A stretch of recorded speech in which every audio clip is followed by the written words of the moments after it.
Bon, ben, on est le 28 février, donc on est à 17 jours des élections, donc ça me permet de considérer qu'on est un espèce de mi-temps, là, puisqu'on rentre dans les choses sérieuses. Je voudrais avec vous commenter ce document. Donc ce document a été construit avec des phrases fortes.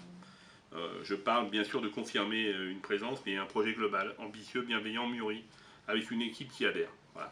Donc aujourd'hui, vous avez un premier document qui vous donnait la thématique et un petit plan de principe, et depuis, vous avez sur le site internet, mais aussi au local, un plan quasi complet qui permet de d'étayer cette phrase et de lui donner toute sa portée.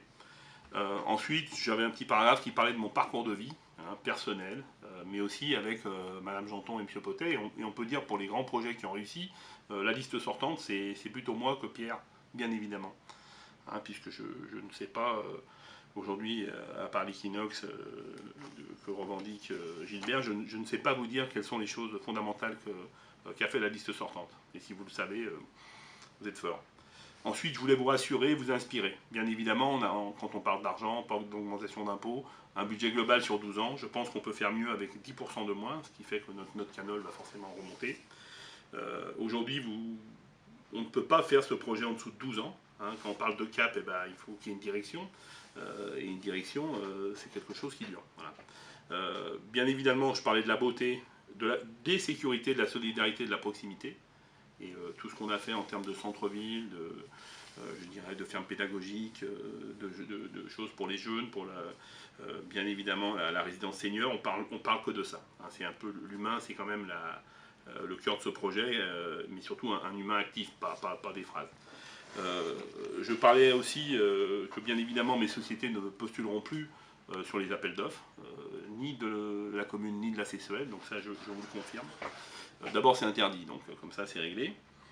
Je disais que je cherchais à rencontrer des gens pour compléter ma liste, et là je dois vous dire que j'ai eu vraiment, j'ai été bien inspiré de faire ça, que ce soit Philippe Yaillot, Aude Martin, Monsieur Bio, Mélissa Palta, Jérôme Petit, ingénieur. Bon, là j'ai trouvé, je dirais, une partie de la future ossature, je ne les connaissais pas au début de campagne.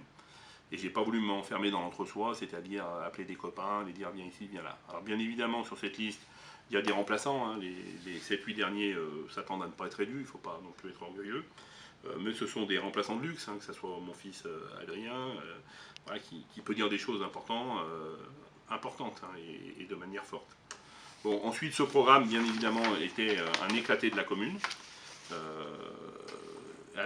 Alors vous écouterez cette vidéo, tous les projets seront insérés, et je vous demande vraiment de prendre du temps. C'était aussi une de mes inquiétudes, c'est compte tenu de la richesse que les gens ne prennent pas le temps. Alors si les gens ne veulent pas lire, ils regardent et ils écoutent les vidéos. Et surtout en faire participer vos voisins. Venir à la réunion publique, parce que ça soit Pierre, Brigitte et nous, on ne peut pas dire qu'on a déplacé suffisamment par rapport à l'enjeu. Et ce que je vous conseille, c'est de comparer les trois projets. Alors, sur certaines phases, on sera un peu seul, mais par honnêteté, et bon, c'est difficile de se présenter. Donc pour Brigitte, pour Pierre, c'est légitime que vous regardiez leur projet de la même façon. Pour M. Andrieux, je ne sais pas, parce que j'ai toujours pas vu de projet. Donc si c'est juste que dit le Front National au niveau national, ça va être vite plié, quoi. Mais bon, c'est comme ça, c'est la démocratie. Voilà, donc pour conclure, je dirais que moi, je sens bien cette élection, et surtout, j'ai une joie immense à pouvoir revenir à la commune. Ça a été pour moi vraiment une souffrance de la quitter. Et je pensais que par le biais de la fondation, ce que j'avais commencé à faire avec Chantal, qui me laissait faire un peu ce que je voulais du moment que ça coûtait rien, je pensais que j'allais pouvoir avoir une collaboration active, ce que j'ai avec toutes les autres communes, avec Jean-Pierre Jourdain, avec la mairie de Jon. Bizarrement, chez moi, ça a été impossible. J'ai été systématiquement vraiment mis de côté, d'une part, et combattu, y compris sur une ferme pédagogique, ce qui me paraît quand même un peu fort de café. Bon, ceci dit, j'ai aucune séquelle. Pendant que j'ai pas fait ça, j'ai fait autre chose. Et je pense qu'il faut absolument que ce projet sorte, parce qu'il va au-delà de la commune. Vous voyez bien que c'est un projet référent. Nous avons affaire avec le Grand Lyon, nous avons affaire avec les communes de l'Isère. Nous avons un grand voisin qui est l'aéroport. Il faut absolument que les 3 et 4e pistes disparaissent. Nous avons le CFL qui va passer, nous avons un tram-train sur... Voilà, vu notre positionnement, nous pouvons être des rayonnants. Voilà. Et je vous donne là, parce que, bon, sachez que mon village c'est Plusignan, mais ma ville c'est Lyon, et je vous donne la devise des Lyonnais issus des Soyeux, sois naturel et rayonne. Voilà.